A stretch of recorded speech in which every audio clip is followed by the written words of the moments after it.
Train का बड़ा हादसा टल गया, लेकिन जो चीजें घटना स्थल से बरामद हुई हैं वो साफ तौर पर आतंकी साजिश का इशारा करती है।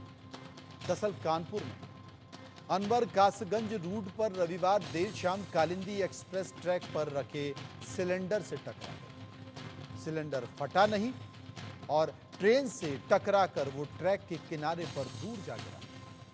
ट्रैक से सिलेंडर के अलावा बोतल में पेट्रोल, माचिस, एक मिठाई का डिब्बा और झोला मिला।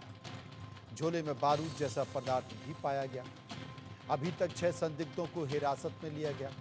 जांच के लिए 6 टीमों का गठन भी किया गया। पुलिस ने इलाके के जमातियों को भी रडार पर लिया। दरअसल घटनास्थल के पास में मजार है, वहां देश भर से जमाती आते हैं, इसलिए आसपास से आने वाले जमातियों की जांच की जा रही है। फॉरेंसिक टीम ने जांच की तो ट्रैक पर सिलेंडर के टकराने और रगड़ने के निशान भी मिले। जिस दुकान से मिठाई का डब्बा खरीदा गया, पुलिस ने उसके सीसीटीवी का डीवीआर अपने कब्जे में ले लिया। जो एफआईआर दर्ज की गई उसमें लिखा गया है कि कांच की बोतल में पेट्रोल और एक बाती लगी। साजिश को लेकर बीजेपी की ओर से यह बयान भी दिया गया है। गिरिराज सिंह ने रेलवे जिहाद को कहा है कि बीजेपी प्रवक्ता राजेश त्रिपाठी ने इस घटना पर हैरानी जताई। दरअसल यूपी में इससे पहले अगस्त महीने में कानपुर में ही गोविंदपुरी रेलवे स्टेशन के पास साबरमती एक्सप्रेस ट्रेन डिरेल हो गई थी। इसमें भी साजिश की आशंका जताई गई। इसी तरह जुलाई में गोंडा के चंडीगढ़ डिब्रूगढ़ एक्सप्रेस हादसे में 3 यात्रियों की मौत हो गई और 33 लोग घायल हो गए थे। रेलवे ने जांच में साजिश के एंगल को भी शामिल किया है। इस हादसे के कुछ दिन बाद ही अमरोहा में मालगाड़ी के 6 डब्बे पटरी से उतर गए। बड़ा सवाल यही है कि आखिर क्यों उत्तर प्रदेश में बार बार ट्रेन हादसे हो रहे हैं और इसमें आतंकी एंगल क्या वाकई नजर आ रहा है? हमारे सहयोगी अनुराग चौधरी ने इसको लेकर एक रिपोर्ट तैयार की है। इस रिपोर्ट को देखिए। उत्तर प्रदेश के कानपुर में एक बार फिर से ट्रेन पलटने के हादसे को दोहराया गया है, साजिश को रचा गया है। आप देख सकते हैं मेरे पीछे, यही वो क्राइम सीन है जिस क्राइम सीन पर जो है यहाँ पर एक एलपीजी सिलेंडर मिला है, एक कांच की भरी बोतल में एक कोई तरल पदार्थ भी मिला है और एक संदिग्ध झोला भी मिला है, जिस झोले में कुछ बारूद होने की जो है पुष्टि हुई है। तो मौके पर जो है यहाँ पर जो है फॉरेंसिक टीम और जो है एटीएस की टीम भी पहुंची हुई थी और भी आरपीएफ के जवान भी पहुंचे हुए थे। तो जांच चल रही है। ये जो आप मेरे पीछे ये देख सकते हैं, यही वो रूट है जो अनवरगंज से कासगंज की तरफ जाता है, जिस पर कल तेज रफ्तार कालिंदी एक्सप्रेस ट्रेन आ रही थी और जो है उसके यहाँ पर आते ही ये शिवराजपुर थाना के अंतर्गत आता है। यहाँ पर एक तेज धमाका होता है। धमाके को सुनकर लोको पायलट इमरजेंसी ब्रेक लगाता है और ट्रेन को रोक देता है। तो कहीं ना कहीं एक बड़े हादसा जो है होने से टल गया है। लोको पायलट के उतरने पर देखने पर यहाँ पर एक सिलेंडर एलपीजी का मिलता है और एक कांच की बोतल भी मिलती है जिसमें कोई तरल पदार्थ पाया जाता है और एक संदिग्ध झोला भी मिलता है, जिस झोले में कुछ बारूद जैसा मटेरियल पाया गया है। तो यहाँ पर जो है फॉरेंसिक टीम भी पहुँची हुई थी और जो है एटीएस के टीम भी पहुँची हुई थी, आरपीएफ के जवान भी पहुँचे हुए थे। यहाँ पे जो है सैंपल भी लिया गया है और सैंपल लेकर जो है फॉरेंसिक लैब को भेज दिया गया है। तो कहीं ना कहीं एक बड़े हादसे को अंजाम देने की साजिश रची गई थी जो पूरी तरीके से नाकाम हो चुकी है। हमारे संवाददाता अनुराग चौधरी ने एटीएस के आईजी नीलाब्जा चौधरी से बात की है। उन्होंने क्या कहा इस घटना को लेकर, सुनिए। कानपुर में एक बार फिर से जो है ट्रेन पलटने का हादसा हुआ है। कल रविवार को यहाँ से जो है कालिंदी एक्सप्रेस जो कि सीधे भिवानी जाती है, यहाँ पे जो है बिल्हौर में मतलब जो पास में ये एक हादसा हुआ है जहाँ पर जो है एक सिलेंडर जो है रखा पाया गया है, जिससे ट्रेन हादसा होने से बाल बाल बची है। वहीं सर हम इनसे बात करें। कल सर एक हादसा हुआ है ट्रेन को लेकर, क्या था पूरा मामला?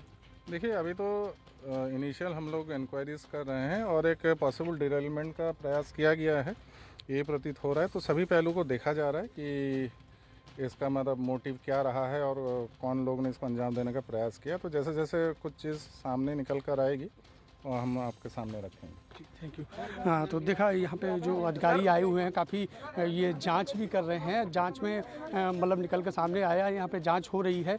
यहाँ पे जो है कल एक बार फिर से जो है पहले भी इस तरीके का एक हादसा हो चुका है, जहाँ पे जांच के दौरान जो है एक सिलेंडर मिला है। तो कहीं ना कहीं इस पे जांच भी चल रही है। जांच को लेकर यहाँ पे जो है जांचकर्ता टीम पहुँची हुई है। ये देखने वाला विषय होगा कि जाँच में क्या निकल के सामने आता है।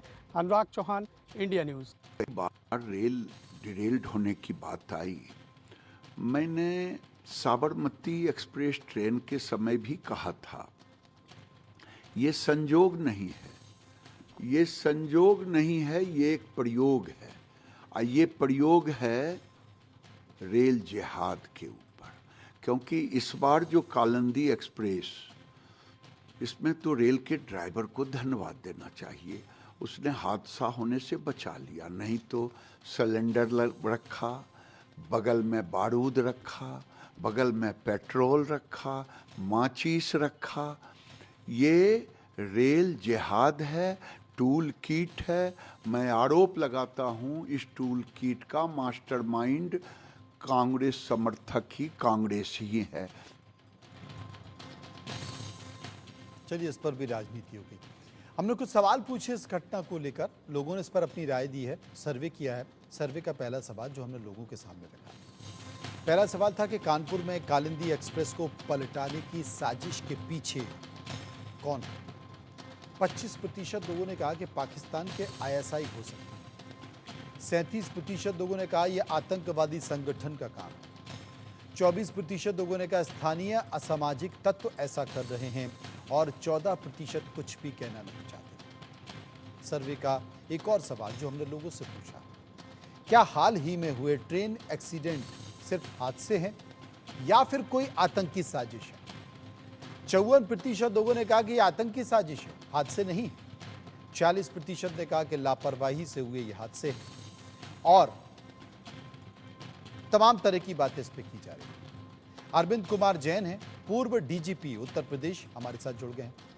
सूर्य प्रकाश मैथिल हैं जो कि भारतीय जनता पार्टी के प्रवक्ता हैं, उनसे हम समझने की कोशिश करेंगे।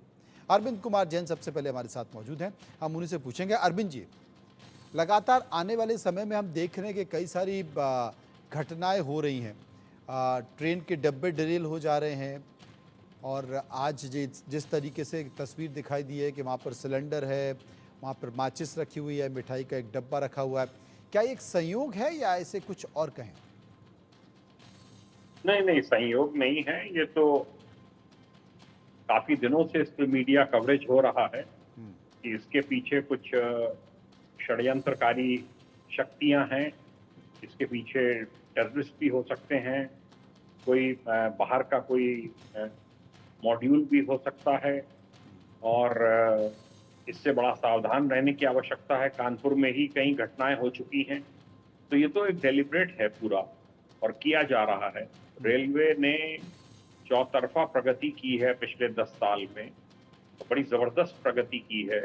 आप देखिए रेलवे प्लेटफॉर्म्स की, रेलवे जंक्शंस की, लाइंस की, सबकी स्थिति बदल गई है। नई नई ट्रेनें इंट्रोड्यूस हो रही हैं।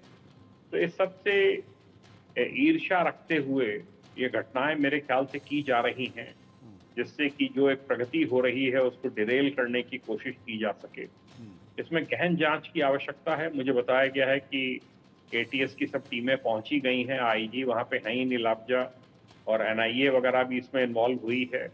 गहन जांच होनी चाहिए और जो भी इसमें हैं वो सब नेशनल सिक्योरिटी एक्ट और UAPA के तहत भी उनकी अरेस्ट होनी चाहिए। कठोर से कठोर कार्रवाई इसमें अपेक्षित। सूर्य प्रकाश मैथिल हमारे साथ मौजूद है। सूर्य प्रकाश जी, आप क्या मानते हैं? नमस्कार। पहले तो आपको और पूरे देश को भारत माता की जय, वंदे मातरम जी। और देखिए, ये जो भी हो रहा है ये एक साजिश के तहत हो रहा है। मैं आपको बताना चाहता हूँ और बहुत ही साफ गोई से कहना चाहता हूँ कि इस समय में इस देश के अंदर कुछ इस प्रकार के स्लीपर सेल्स एक्टिव हो चुके हैं जो कि देश की अर्थव्यवस्था को किसी ना किसी तरीके से डीरेल करना चाहते हैं। आप देखिए, जब से नरेंद्र मोदी जी की सरकार आई, लगातार उन्होंने रेल इंफ्रास्ट्रक्चर पे काम किया, लगातार नई रेल लाइन बिछाई और इसके अलावा कई ऐसे दुर्गम जो स्थान है वहां तक भी रेलवे लाइन पहुंचाई। लेकिन ये बात हर किसी को हजम नहीं हुई। आप देखिए ना, जिस प्रकार से एक साजिशन, आप ये जो शुरू हुआ है ना, इससे पहले आप चले जाइए 15-20 दिन, महीना भर पहले, ये जो पहले अटैक हुआ उसके पहले आप देखिए यूट्यूब पे एक यूट्यूबर जो कि एक शांतिप्रिय समुदाय से आता है, उसने बताया कि किस प्रकार से ट्रेन को डीरेल किया जा सकता है। कभी उसने सीमेंट की सिल्ली रखी, कभी उसने आपका लोहे के पत्थर रखे, लोहे की रॉड रखी, पत्थर रखे, और उसके अलावा कई बार उन्होंने सिलेंडर रखे। नाना प्रकार के प्रयोग कर उसने एक मैसेज दिया कि इस प्रकार से चीजें हो सकती हैं। साथ ही साथ पाकिस्तान का एक आतंकवादी है, मैं नाम नहीं जानता, उसने भी ये कहा और आह्वान किया कि आप ट्रेन जिहाद कीजिए। उसके बाद लगातार इस प्रकार की जो घटनाएं हैं इसमें तेजी आ गई। लेकिन मैं एक बात समझना चाहता हूं और आपके माध्यम से पूरे विपक्ष से पूछना चाहता हूं, बात बात पे आप सरकार को घेरते हैं, क्या किसी नेता का एक भी ट्वीट आपने देखा? क्या उसने कहा कि इसकी जानकारी होनी चाहिए, इसकी इन्वेस्टिगेशन होनी चाहिए, कौन लोग इसके पीछे है, कौन लोग इस साजिश के पीछे है, उन लोगों का पर्दाफाश होना चाहिए। ये देश के खिलाफ एक षड्यंत्र है, ये भारत के खिलाफ युद्ध की घोषणा है। मैं आपकी बात से, सूर्य प्रकाश मैथिल, मैं आपकी बात से इसलिए सहमत हूं क्योंकि रेल को भारत की धड़कन कहा जाता है और एक बड़ी आबादी है जो भारत की ट्रेन में सफ़र करती है। और जिस तरह का जिक्र आप कर रहे हैं कि कई ऐसे संगठन के लोग और कई लोगों ने इस बात का, यहाँ तक कि पाकिस्तान के लोगों ने भी कहा कि आप तो रेल जिहाद कीजिए, तो ये वाकई ये माथे पर शिकन डालने वाली बात है और ये चिंता की बात है। अगर वाकई इसमें साजिश हो रही है तो ये गंभीर विषय है और सुरक्षा का कोई इंतजाम भी नहीं है क्योंकि सुदूर इलाकों में कई किलोमीटर ट्रेन चलती है, वहाँ पर पटरियाँ हैं, कोई देखने वाला नहीं है, चाहे वो दिन में हो अंधेरे में हो। बड़ी अजीब सी स्थिति हो जाएगी। सर्वे के कुछ और सवाल हैं, एक बार उनको ले लेते फिर मैं आपके पास आता हूं। बढ़ते रेल हादसों को लेकर केंद्रीय मंत्री गिरिराज सिंह ने ट्रेन जिहाद कहा है, आपकी राय क्या है?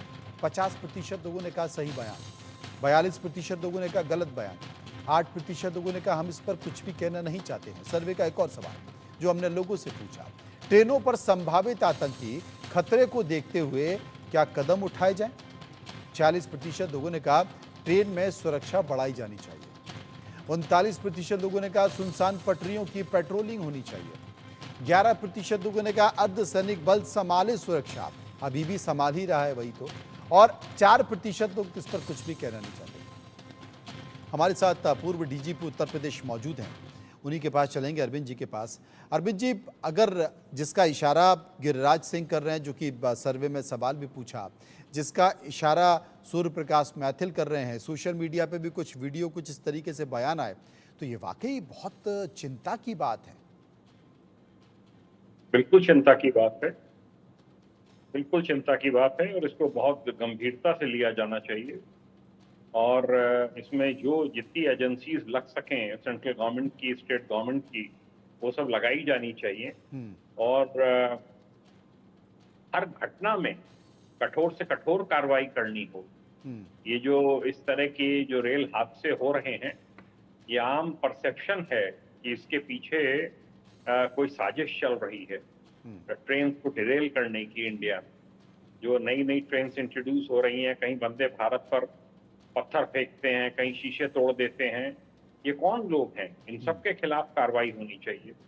दूसरा, मैं रेलवे मिनिस्टर और अपने प्राइम मिनिस्टर से भी अपील करना चाहूंगा कि जो रेलवे की प्रॉपर्टी है उस पे जो एनक्रोचमेंट्स हो रहे हैं दोनों तरफ, और वहीं पर लोग घूमते रहते हैं और जैसी ट्रेन निकलती है उनको पता चल जाता है, जो एनक्रोचमेंट हो रहे हैं वो सब हटवाए जाने चाहिए पूरे कंट्री में। और इसमें इसके खिलाफ एक अभियान चलना चाहिए। और जो रेलवे स्टेशनों पर बड़ी संख्या में मस्जिद, मजार, मंदिर बन रहे हैं जिनमें अनऑथराइज्ड लोग घूमा करते हैं जी, ये भी ट्रेनों की सुरक्षा को लेकर एक बड़ा खतरा है और इनकी संख्या बढ़ती चली जा रही। इस पर भी चेक लगना चाहिए। रेलवेज को अपनी संपत्ति को गार्ड करना चाहिए। आगे आने वाले समय में रेलवे ट्रैक्स का एक्सपेंशन होगा तो कोई जगह ही नहीं बचेगी, सब दोनों तरफ कब्जे हो रहे हैं। बिल्कुल आपने सही कहा कि झुग्गी झोंपड़ियों से पहले मस्जिद से शुरुआत होती है, मंदिर से शुरुआत होती है, फिर धीरे धीरे उसके किनारे झुग्गी झोंपड़ी बनने लगती है और झुग्गी झोंपड़ी के साथ साथ फिर धीरे धीरे बहुत सारे मकान भी बनने लगते हैं। और जब तादाद बढ़ जाती है उसके बाद अचानक से प्रशासन जागता है, विभाग जागता है, उसके बाद पता चलता है कि नेताजी आ जाते हैं, क्योंकि नेताजी को अपने वोटों की चिंता हो जाती है। उसके बाद नेताजी आ जाते हैं, बोले साहब मेरे क्षेत्र का इलाका है, वो चढ़ जाते हैं कलेक्टर, कमिश्नर, एसपी के ऊपर कि आप कार्रवाई मत करो, सामने चुनाव आने वाले हैं, हमको चुनाव की चिंता करनी पड़ी है। ये बड़ी परेशानी है अरविंद जी। जी हाँ, ये बड़ी परेशानी है, पर इसमें सख्त निर्णय राष्ट्रीय हित में लेना होगा और ये लिया जाना चाहिए। रेलवेज को अपनी प्रॉपर्टीज पूरे कंट्री में, बहुत बड़ी संख्या में प्रॉपर्टीज है रेलवे के पास, इन सब के ऊपर जो एनक्रोचमेंट हो गए हैं, जो हर समय ट्रेनों को देखते रहते हैं लोग बाग, उनमें बैठे हैं, एंटी सोशल एलिमेंट्स वहां पर बैठे हैं, और कोई कार्रवाई नहीं हो पाती जी। और अगर सख्ती होगी और ऐसे लोगों को वहां से बेदखल किया जाएगा, इसका निश्चित बहुत अच्छा प्रभाव पूरे देश में ट्रेनों की कानून व्यवस्था पर पड़ेगा। ये बात सही है, दुर्गम क्षेत्रों में पेट्रोलिंग की व्यवस्था होनी चाहिए, ट्रेनों में आरपीएफ का एस्कॉर्ट चलता है, जीआरपी का एस्कॉर्ट चलता है, डिपेंड करता है किस रूट पे कौन सी ट्रेन चल रही है, अलग अलग आवंटित हैं, और रेलवे प्रॉपर्टी को गार्ड करने के लिए आरपीएफ की पूरी जिम्मेदारी है। पर जो ये इस प्रकार के रिलीजियस एस्टेब्लिशमेंट्स खड़े किए जा रहे हैं और उनमें जो गलत किस्म के लोग आ रहे हैं, इस सब के ऊपर प्रतिबंध लगना चाहिए और ये सब हटाए जाने चाहिए। बिल्कुल हटाए जाने चाहिए। मेहता साहब आपकी भी जिम्मेदारी है, अब ऐसा मत करिएगा कि मालूम पड़ा कि रेलवे के आसपास जो मुस्लिमों की प्रॉपर्टी हैं या जो उनकी बस्ती है या उनका इंक्रोचमेंट है वो हटाने में लग गए और हिंदू संगठनों को जब आप हटाने गए तो तमाम हिंदू संगठन आ गए और वहां पर आप चुप बैठ गए। नेतागिरी।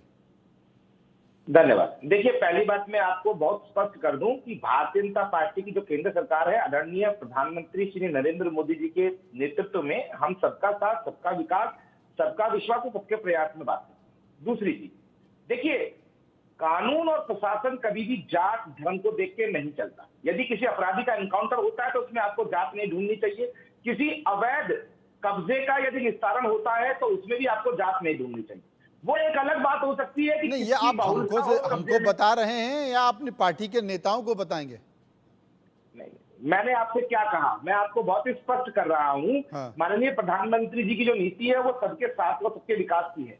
प्रशासन अपना काम करेगा। एक और महत्वपूर्ण बात, जैसा कि मैं अरविंद कुमार जी से बिल्कुल सहमत हूं कि इस प्रकार के अवैध कब्जों के कारण भी घटनाएं होने में बहुत ज्यादा बहुतायत आ जाती है और उसमें अपराधी पकड़ना जो है वो बहुत ही मुश्किल हो जाता है। इसके ऊपर भी केंद्र सरकार बहुत ही संजीदा है। आपने देखा होगा उत्तराखंड में अभी हम लोगों ने एक्शन लिया था, वहां पे क्या हुआ, वहां पर कांग्रेस के लोग आके खड़े हो गए, उन्होंने उस बस्ती को बचाया था। और मैं ये कहना चाहता हूं, हर अवैध बस्ती के पीछे, हर अवैध इंक्रोचमेंट के पीछे आखिर क्यों कांग्रेस का हाथ निकल के आता है, ये समझ में मुझे नहीं आता। लेकिन बिल्कुल इसमें समुदाय धर्म नहीं देखना चाहिए, क्योंकि ये राष्ट्रीय सुरक्षा का मामला है, बहुत संवेदनशील मामला है। अरविंद जी ने भी इस बात का जिक्र किया और अगर ये वाकई साजिश है तो सरकार को गंभीरता से सोचना चाहिए किस तरीके से इस समस्या से निजात मिले, किस तरीके से इसका समाधान निकले, उस पर विचार करना चाहिए, क्योंकि बहुत ही गंभीर विषय है ये।